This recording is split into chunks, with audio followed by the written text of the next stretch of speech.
ask you, this game tonight, can you call it as the perfect game for the Dallas Mavericks? And how difficult is the next day after that game for you?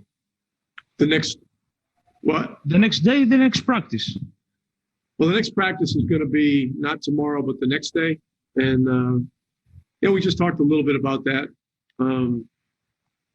We'll get home this evening, a little later on, obviously.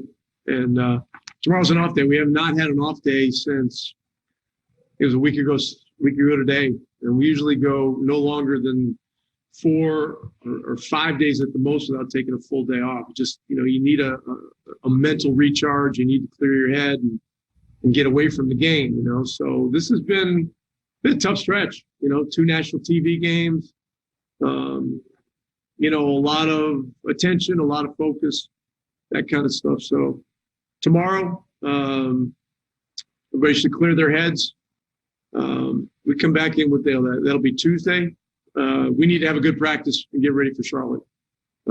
Charlotte's a dangerous team. They got a bunch of guys that can run around and make shots. They play with a lot of offensive energy, and they're gritty on defense too. So, we got to try to get our record even back up, and it ain't going to be easy. All right, the last one is for Beth Harris from AP. Beth, go ahead.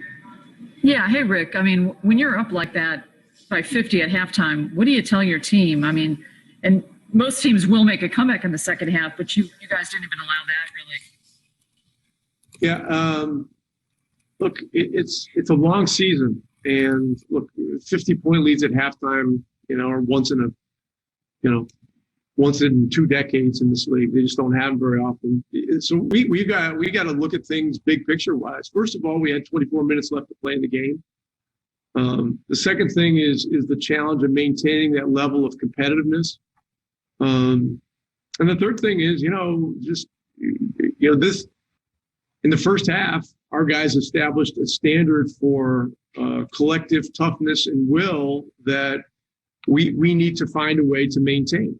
And they need to find a way to hold each other accountable to maintain it. And the coaching staff's part of it too, but we're a family, and we've got to keep each other accountable. As I just mentioned to Tim, I mean, it's such a unique year with no fans in the buildings. In a sense, it's like there's no home games really, other than the fact that you may not be traveling.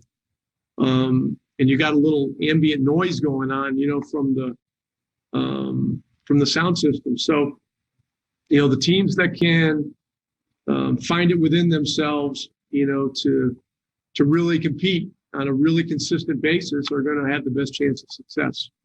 And for later. That is Rick.